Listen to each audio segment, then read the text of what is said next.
This is the 2024 LEXUS NX 350 with the F-Sport Level 3 package, or in the States, just the F-Sport.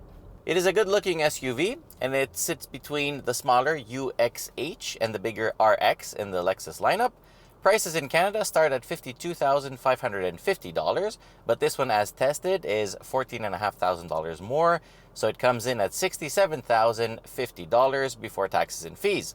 That makes it $7,000 less than an RX 350 with the F-Sport 3 package, but we will come back to that because it's quite important.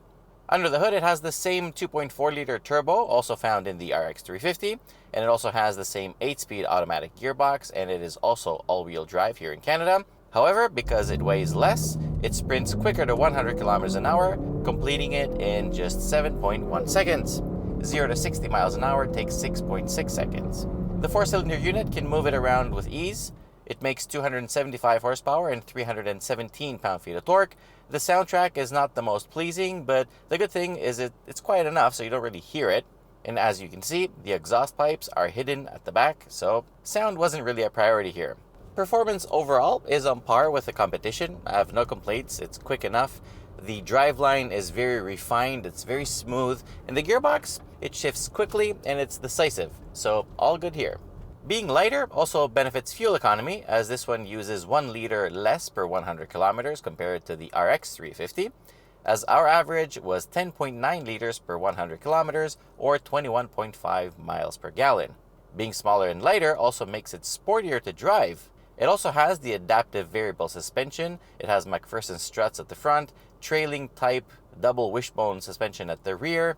It's very darty on the highway, and the rolling quality is really high. It is quiet and comfortable for long distance cruising. On twisty roads, the shorter wheelbase and rigid chassis allow it to feel more nimble and athletic. It's easily tossable into corners, and it inspires lots of confidence. It's not as sporty as, say, a BMW X3, but the gap is definitely closing. I mean, the steering feels great, the seat is very nice, driving position is fine, brakes feel good. There's nothing really to complain about. I mean, all the driving characteristics are pretty good.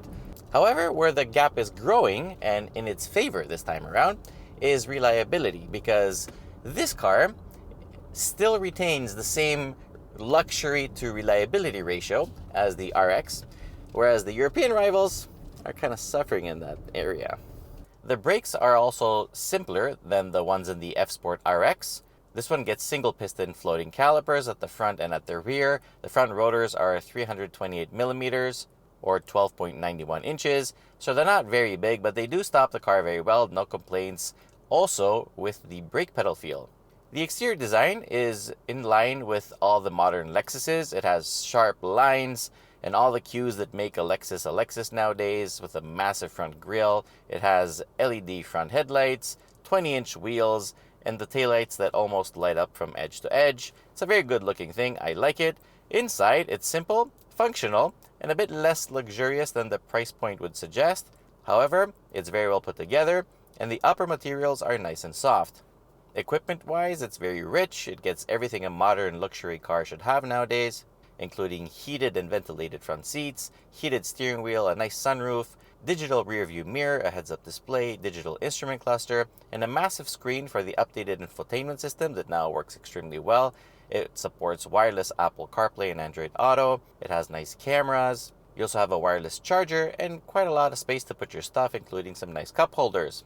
Roominess up here is very nice. I have no complaints, lots of room.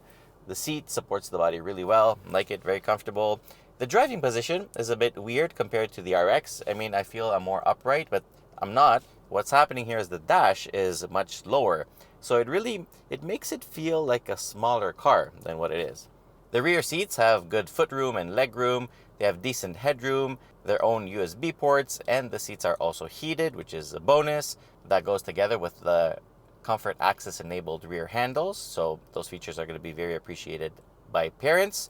The trunk is also good enough. At 642 liters, it will fit most items with ease. It also has a power tailgate with a kick to open function, so it's all good there.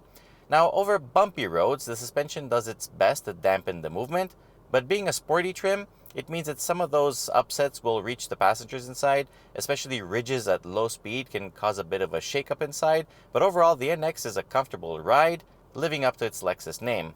In general, the NX is a very appealing SUV, unless you do the mistake and you drive it back to back with the RX, because at that point, you really notice that the $7,000 gap between them isn't that big. I mean, for what I like and what I appreciate in vehicles, that $7,000 gap is, I would borrow money, I don't know, finance it, liquidate something.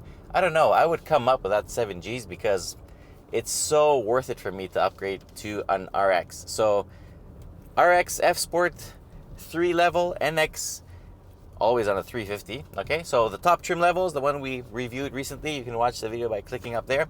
There's only $7,000 between them.